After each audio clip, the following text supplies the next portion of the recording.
ರಾಜ್ಯದ ಹಲವು ಕಡೆಗಳಲ್ಲಿ ಕಳೆದ 15 ದಿನಗಳಿಂದ ಇದೇ ರೀತಿಯ ಸರ್ವರ್ ಡೌನ್ ಸಮಸ್ಯೆ ಜನರನ್ನ ಕಾಡ್ತಾ ಇತ್ತು. ಜನ ಕಚೇರಿಗಳ ಮುಂದೆ ಕ್ಯೂ ನಿಲ್ಲುವಂತಹ ಪರಿಸ್ಥಿತಿ ನಿರ್ಮಾಣವಾಗಿತ್ತು. ಯಾವಾಗ ಪಬ್ಲಿಕ್ ಟಿವಿಯಲ್ಲಿ ವರದಿ ಪ್ರಸಾರವಾಯಿತು, ರಾಜ್ಯ ಸರ್ಕಾರ ಎಚ್ಚೆತ್ತುಕೊಂಡಿದೆ, ಸರ್ವರ್ ಸಮಸ್ಯೆಗೆ ಮುಕ್ತಿ ಹಾಡಲಿಕ್ಕೆ ಮುಂದಾಗಿದೆ. ರಾಜ್ಯಾದ್ಯಂತ ಉಪನೋಂದಣಾಧಿಕಾರಿ ಕಚೇರಿಗಳಲ್ಲಿ ಸರ್ವರ್ ಕ್ಲಿಯರ್ ಆಗಿದೆ. ಪಬ್ಲಿಕ್ ಟಿವಿಯ ನಿರಂತರ ವರದಿಯ ಬಳಿಕ ಸರ್ವರ್ ಸಮಸ್ಯೆ ಸರಿಯಾಗಿರುವಂಥದ್ದು.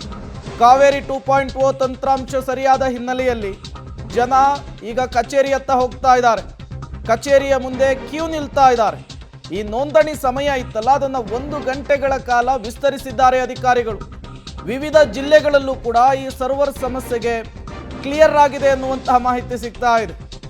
ಕಳೆದ 15 ದಿನಗಳಿಂದ ಇದ್ದಂತಹ ಸಮಸ್ಯೆ ಪಬ್ಲಿಕ್ ಟಿವಿಯಲ್ಲಿ ವರದಿ ಪ್ರಸಾರವಾದ ಕೆಲವೇ ಕ್ಷಣಗಳಲ್ಲಿ ಅದು ಸರಿ ಹೋಗಿರುವಂಥದ್ದು. ಮತ್ತಷ್ಟು ಡೀಟೇಲ್ಸ್ ಅನ್ನು ಕೊಡೋದಕ್ಕೆ ದಾವಣಗೆರೆ ಪ್ರತಿನಿಧಿ ಪುನೀತ್ ನೇರ ಸಂಪರ್ಕದಲ್ಲಿ ಜಾಯಿನ್ ಆಗಿದ್ದಾರೆ. ಪುನೀತ್, ಕಳೆದ 15 ದಿನಗಳಿಂದ ಸಬ್ ರಿಜಿಸ್ಟ್ರಾರ್ ಕಚೇರಿ ಮುಂದೆ ಜನ ಕ್ಯೂ ನಿಲ್ತಾ ಇದ್ರು.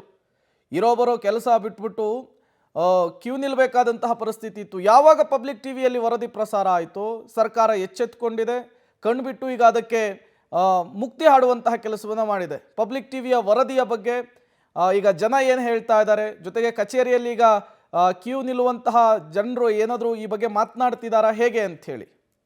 ಖಂಡಿತವಾಗ್ಲೂ ಪ್ರೇಮಿಯನ್ನು ರಾಜ್ಯಾದ್ಯಂತ ಸಬ್ ರಿಜಿಸ್ಟ್ರಾರ್ ಕಚೇರಿಯಲ್ಲಿ ಕಾವೇರಿ 2.0 ಏನಿದೆ ತಂತ್ರಾಂಶದಲ್ಲಿ ಸಾಕಷ್ಟು ಸಮಸ್ಯೆ ಆಗ್ತಿತ್ತು.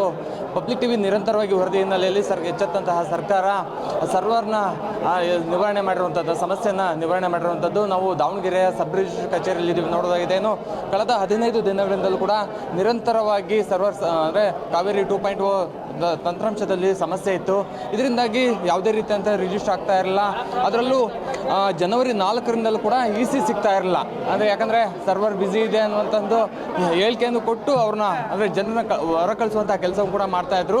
ಈಗ ಬೆಳಿಗ್ಗೆ 10 ಗಂಟೆಯಿಂದಲೂ ಕೂಡ ಸರ್ವರ್ ನಿವಾರಣೆ ಆಗಿರುವಂಥ ಸಮಸ್ಯೆ ನಿವಾರಣೆ ಆಗಿರುವಂಥ ಹಿನ್ನೆಲೆಯಲ್ಲಿ ಸರದಿ ಸಾಲಲ್ಲಿ ಬಂದು ಜನರು ತಮ್ಮ ರಿಜಿಸ್ಟ್ರೇಷನ್ ಆಗಿರ್ಬೋದು, ಮತ್ತು ECಯನ್ನು ಮತ್ತು ಮ್ಯುಟೇಷನ್ ಹೀಗೆ ಅವರ ಏನು ಸಬ್ ರಿಜಿಸ್ಟ್ರಲ್ಲಿ ಏನು ಕೆಲಸ ಆಗುವ ಕೆಲಸವನ್ನು ಕೂಡ ಮಾಡಿಸ್ಕೊಂಡು ಹೋಗ್ತಾ ಇದ್ದಾರೆ. ಯಾಕಂತ ಹೇಳಿದ್ರೆ ಪ್ರಮುಖವಾಗಿ ಇಲ್ಲಿ ದಾವಣಗೆರೆ ಅಂತ ಅಂದರೆ ಸುತ್ತಮುತ್ತ ಸಾಕಷ್ಟು ಜನರು ಬಂದು ಪ್ರತಿನಿತ್ಯನೂ ಕೂಡ ಸಾವಿರಾರು ಬಂದು